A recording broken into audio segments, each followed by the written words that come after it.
ओम श्री साईनाथाय नमः। Good morning, Sai morning. आइए शुरू करते हैं आज के नए दिन को। आइए मिलकर प्रार्थना करते हैं, अरदास करते हैं और बाबा का आशीर्वाद, उनकी आज्ञा से आज के नए दिन की प्यारी सी शुरुआत करते हैं। बाबा सब पर कृपा बनाकर रखें, सबका भला हो, सबके घर आंगन में खुशियाँ आएँ और सभी हमेशा मुस्कुराते और खिलखिलाते रहें। हमारी श्री साईं चरणों में बाबा से यही प्रार्थना है। आशा करती हूँ कि आप लोग भी स्वस्थ और मस्त होंगे और प्रार्थना भी करती हूँ कि हमेशा स्वस्थ और मस्त रहो, हमेशा खिलखिलाते रहो। एक प्यारी सी मुस्कान आप सभी के चेहरे पर सदैव बनी रहे। साईनाथ बाबा, हम आज का नया दिन शुरू कर रहे हैं, एक नई शुरुआत कर रहे हैं। आप दया कीजिए, कृपा कीजिए कि हम अपने जीवन में आई इस नए दिन को बेहतरीन तरीके से शुरू करें और पूरा दिन आपका नाम स्मरण करते हुए हर कार्य को करें। हे देवा, हमेशा हमारे अंग संग रहना। हमारी जिस प्रकार आपने आज तक रक्षा की है, ऐसे ही करते रहना बाबा। और हमारी द्वारा हुई गलतियों को, भूलों को आप क्षमा करते रहिएगा, क्योंकि हम तो नादान ना समझ हैं, गलतियां कर देते हैं। आप उन गलतियों को माफ़ कीजिएगा देवा और हमें सही मार्ग दिखाइएगा। हमें उस रास्ते पर लगाइएगा जो आपको अच्छा लगता हो, जो आपके लिए सही हो, जिस पर आप हमें चलाना चाहते हैं ना देवा, वही कराइएगा। और जो कुछ भी आपने हमें दिया उसके लिए आपका बहुत बहुत शुक्रिया। साईनाथ, हम तो किसी काबिल नहीं थे, आपने हमें उस काबिल बनाया, आपने हमें उस लायक बनाया, आपने हमें जीना सिखाया। आपकी कृपा से ही आज हम इस वक्त बैठकर प्रार्थना कर रहे हैं। सब आपकी कृपा से है देवा। बस ऐसे ही अपने हर भक्त पर अपनी कृपा दृष्टि बनाए रखिएगा। जो करें बेहतर करें, बेहतरीन करें, सबका भला हो। मेरी आपके श्री चरणों में साईनाथ यही प्रार्थना है। और इस परिवार में जिन लोगों के लिए भी प्रार्थना की जाती है, जिनकी सेहत ठीक नहीं है, जो किसी भी कारण से परेशान रहते हैं, कोई भी समस्या है, कोई भी विपदा है, बस हम बाबा से ये प्रार्थना करते हैं उनके हर कष्ट को साईं उनसे दूर कर दें, उनको हर कष्ट से छुटकारा मिले, वो स्वस्थ रहें और अपने हर कार्य में बाबा को याद करते हर कार्य करें। मेरी साईं चरणों में ये प्रार्थना है देवा।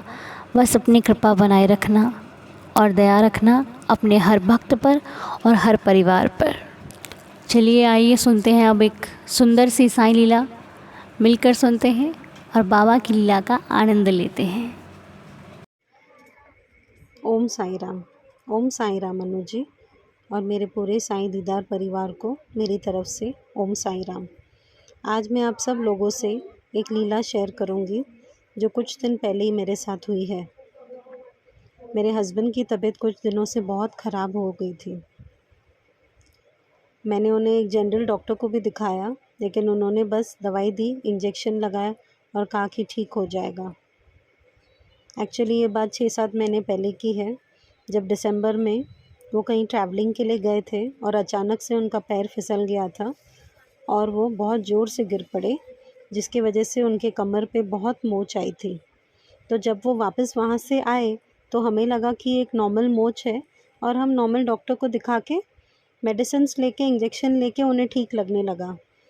पर अभी कुछ महीनों पहले से अचानक से उनका दर्द बढ़ते गया और इतना बढ़ गया कि ना वो उठ पा रहे थे, ना बैठ पा रहे थे। रात रात तक वो जागते रहते थे। उनकी कमर इतनी दुखती थी कि उन्हें नींद भी नहीं आती थी। ये सब मैं देख नहीं पा रही थी और मैं एक दिन रात को बहुत रोने लगी और फिर मैंने साईं को बोला, साईं, मैं मेरे पति को इस हालत में नहीं देख पा रही हूँ। जब से इन्हें दुखने लगा था तब से मैंने उदी लगा रही थी। मैं रोज़ प्रे कर रही थी कि साईं इन्हें ठीक कर दो। मेरे हस्बैंड मान नहीं रहे थे किसी और बड़े डॉक्टर को दिखाने के लिए। मैंने देवा से कहा, देवा अभी आपको ही उन्हें मनाना है।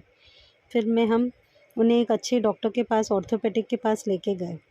उस डॉक्टर ने कहा कि इनको साइटिका का पेन हुआ है, जो एक पूरी नस होती है बैक से लेके पैरों तक, वो एक नस दब रही है जिसकी वजह से उनको पेन हो रहा है।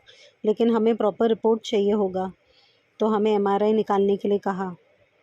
जिस वक्त मैं उन्हें एक हॉस्पिटल में लेके गए एमआरआई निकालने, मैं बाहर बैठी थी। मैं सिर्फ 11 वचन का जाप कर रही थी, साईं नाम का जाप कर रही थी, और वो अंदर गए थे एमआरआई कराने। लेकिन जिस वक्त वो एमआरआई कराने गए थे ना अनु जी, वो इतने बेचैन हो गए थे कि उसने कहा कि मैं बस उस मशीन के अंदर जब गया तो मुझे बस मम्मी की याद आ रही थी, तेरी याद आ रही थी, मेरी बेटी की याद आ रही थी। बाहर आते से उन्होंने, उनकी आंखों में आंसू थे और उन्होंने कहा कि बस इसके आगे नहीं। मैंने उसी वक्त देवा से प्रे किया, देवा ये दिन आप किसी को भी मत दिखाना। उस वक्त प्रे करके मैं वहाँ से वापस आई और मुझे पता था कि उनके रिपोर्ट में ज़्यादा कॉम्प्लिकेशन नहीं आएंगे। उसी दिन शाम को जब हमने रिपोर्ट कलेक्ट किया और हमने उस डॉक्टर को दोबारा जाके दिखाया, उस डॉक्टर ने तुरंत बोल दिया कि आपको बहुत मेजर पेन हुआ है, आपके बैक में स्लिप डिस्क हुआ है, आपको साइटिका का पेन हुआ है। आप अगर तुरंत आपको इस चीज़ के लिए आपको बैक का ऑपरेशन कराना होगा। वो सुनते ही मैंने मन में कहा, देवा ये क्या हो गया? मुझे पता है कि ऐसा कुछ नहीं होगा, मुझे आप पे पूरा विश्वास है। उस वक्त हम उस डॉक्टर से कह के ये निकल गए कि ठीक है, हम थोड़े दिनों में सोच के दोबारा आएंगे आपसे बात करने। फिर मैं उन्हें साईं की उदी रोज़ देने लगी। 2-3 दिन के बाद मेरे हस्बैंड के एक फ्रेंड है, उन्होंने हमें एक डॉक्टर के पास सजेस्ट किया जाने के लिए। हमारा मन नहीं मान रहा था, लेकिन फिर भी मैं साईं का नाम लेके इनसे कहा कि हम दूसरे ओपिनियन लेने जाएंगे और मुझे पूरी खातिरी है, आई एम वेरी श्योर, मैंने कहा कि कैसे भी करके ये डॉक्टर कभी भी आपको ऑपरेशन के लिए सजेस्ट नहीं करेंगे। जैसे ही हम अपॉइंटमेंट लेके गए, वहाँ पे बहुत गर्दी थी, बहुत लाइन थी, पर देखते ही देखते हमारा नंबर आ गया। जैसे ही डॉक्टर ने उन्हें चेक किया, उन्होंने कहा कि उन्हें स्लिप डिस्क हुआ है और उन्हें साइटिका का बहुत सीवियर पेन है। मैं अभी आपको मेडिसिन्स देता हूँ और आप उनका फिजियोथेरेपी कराइए 8 सेशन और फिर आप हमसे मिलने आइए।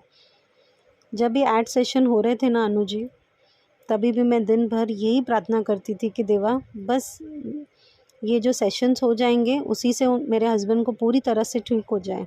उस बीच में मैंने अनु जी को 2 बार मैसेज किया था। दोनों बार उन्होंने देवा से प्रार्थना की। उन्होंने मेरे मैसेजेस, मेरे कॉल्स को रिसीव करके उन्होंने तुरंत कहा कि कोमल जी आप टेंशन मत लीजिए, आपके हस्बैंड पूरी तरह से ठीक हो जाएंगे, आप सिर्फ उन्हें उदी रोज़ देते रहिए।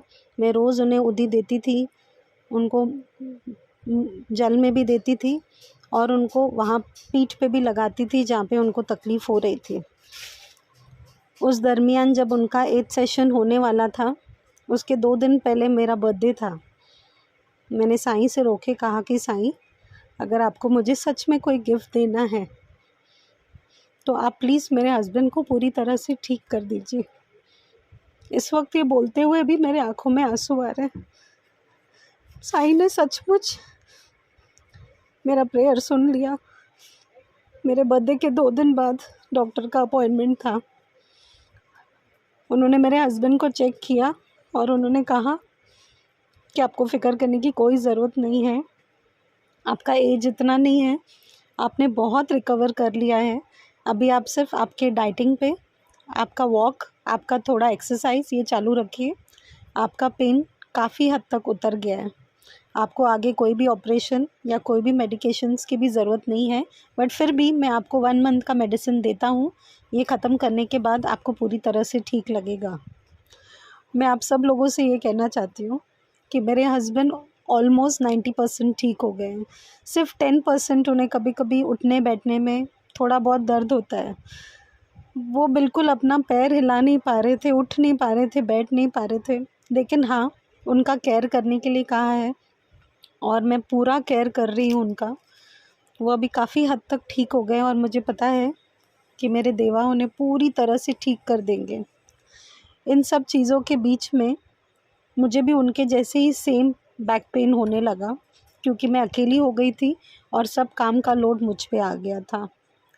और उसी बीच में मैं हमारे यहाँ के एक साईं बाबा मंदिर है, वहाँ पे मैं प्रे करके आई थी कि जैसे ही इनको ठीक हो जाएगा मैं वहाँ माथा टेकने जाऊँगी।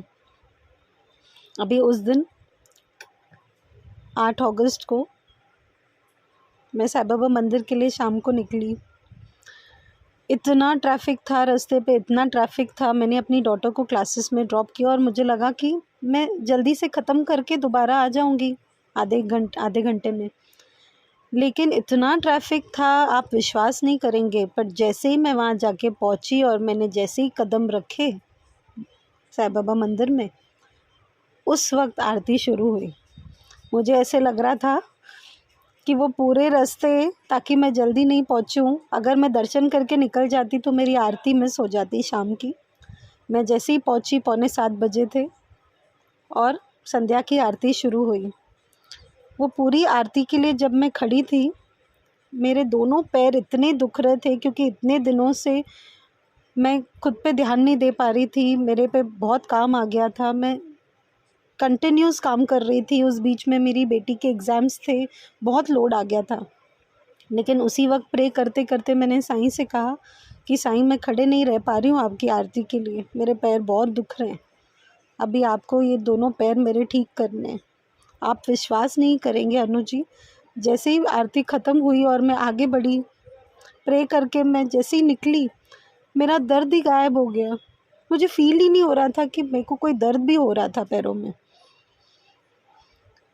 तो मैं आप सब लोगों से यही कहना चाहती हूँ कि साईं ने जैसे मेरे साथ लीला की, आप सब लोगों के साथ वो लीला करते रहें। मैं सबको थैंक यू बोलना चाहती हूँ कि आप सब लोगों ने मेरे हस्बैंड के लिए प्रे किया, अनु जी ख़ासकर आपको। और इस बीच में जब मैंने एक बार कॉल किया था तो आंटी जी ने मेरा फ़ोन उठाया था, मैंने उनसे बात की थी। आंटी जी ने मुझसे कहा कि बेटा आप फ़िक्र मत करो, मैं अनु जैसे ही घर आएगी मैं उन्हें आपका मैसेज दे दूँगी। Thank you so much aunty, thank you so much Anu ji. और मैं साईं से हमेशा प्रे करूँगी कि आप इसी तरह हम सब पे हमेशा अपनी कृपा बनाए रखना। और प्लीज़ देवा, जैसे इस वक्त आपने हम पे अपनी कृपा बरसाई, ऐसे ही हमेशा हम पे अपनी कृपा बरसाए रखना। Thank you so much Anu ji, thank you so much Sai, thank you so much मेरे साईं दीदार परिवार के सब लोग जिन्होंने मेरे हस्बैंड के लिए प्रे किया। Thank you so much. Om Sai Ram. बहुत बहुत शुक्रिया आपका कोमल जी, आपने हमारे साथ इतनी प्यारी सी लीला शेयर करी जो बाबा ने आपके जीवन में आपका साथ दिया। ऐसे ही साईनाथ हमेशा आपकी रक्षा करें और हमेशा आपका साथ दें। बाबा को बुलाने के लिए, उनको अपना बनाने के लिए किसी आडंबर की आवश्यकता नहीं, बस विश्वास रखो, साईं हर वक्त, हर पल, हर घड़ी, हर सिचुएशन में आपके साथ है। बस हाँ, थोड़ा कभी लगेगा कि बाबा शायद मेरे पास नहीं है, मुझे इतनी प्रॉब्लम्स आ रही हैं, लेकिन उन हर एक प्रॉब्लम्स के एक एक पल में साईं आपके साथ होते हैं। तभी वो प्रॉब्लम कब चली जाती है हमें मालूम भी नहीं चलता। इसलिए हर पल उनका शुक्राना, उनका धन्यवाद करते रहिए और हर पल उनसे उन्हीं को मांगते रहिए, क्योंकि वो मिल गए तो जीवन का हर पल खुशी का है। मुश्किलों में भी खुशी है, मुस्कुरा दोगे आप और दुनिया कहेगी कैसा भक्त है, ये तो हारता ही नहीं है, किसके दम पे इतना विश्वास रखता है। तो कह देना कि वो बाबा है मेरा, मुश्किलों में भी मुश्किल का एहसास नहीं होने देता। तो आइए मिलकर बाबा के श्री चरणों में 11 वचनों का पाठ करते हैं। बहुत बहुत शुक्रिया आपका कोमल जी, साईं कृपा ऐसे ही आप पर बनी रहे। जय साईनाथ। आइए मिलकर 11 वचनों के साथ दिन की शुरुआत करते हैं। जो शिरडी में आएगा आपद दूर भगाएगा, चढ़े समाधि की सीढ़ी पर, पैर तले दुख की पीढ़ी पर, त्याग शरीर चला जाऊंगा, भक्त ही तू दौड़ा आऊँगा। मन में रखना दृढ़ विश्वास, करे समाधि पूरी आस, मुझे सदा जीवित ही जानो, अनुभव करो सत्य पहचानो। मेरी शरणा खाली जाए, हो तो कोई मुझे बताए, जैसा भाव रहा जिस जन का, वैसा रूप हुआ मेरे मन का। भार तुम्हारा मुझ पर होगा, वचन न मेरा झूठा होगा। असहायता लो भरपूर, जो मांगा वो नहीं है दूर। मुझ में लीन वचन मन काया, उसका ऋण न कभी चुकाया। धन्य धन्य वह भक्त अनन्य, मेरी शरण तज जिसे न अन्य। अनंत कोटि ब्रह्मांड नायक, राजाधिराज योगिराज परब्रह्म, श्री सच्चिदानंद सद्गुरु साईनाथ महाराज की जय। बाबा के श्री चरणों में कोटि कोटि प्रणाम। हे देवा, यदि प्रार्थना में कोई भूल चूक हुई हो तो हम सभी को क्षमा करना, रहम नज़र करना, दया करना, सबकी श्रद्धा की लाज रखना, और ऐसे ही सभी की सहायता कीजिएगा मेरे मालिक, कृपा कीजिएगा। तो बाबा की असीम कृपा से आज की प्रार्थना को संपूर्ण करते हुए दिन की शुरुआत करें। आप सभी का दिन शुभ और मंगलमय रहे। मिलते हैं आपसे बहुत जल्द, तब तक के लिए ओम साई राम, जय जय साई राम।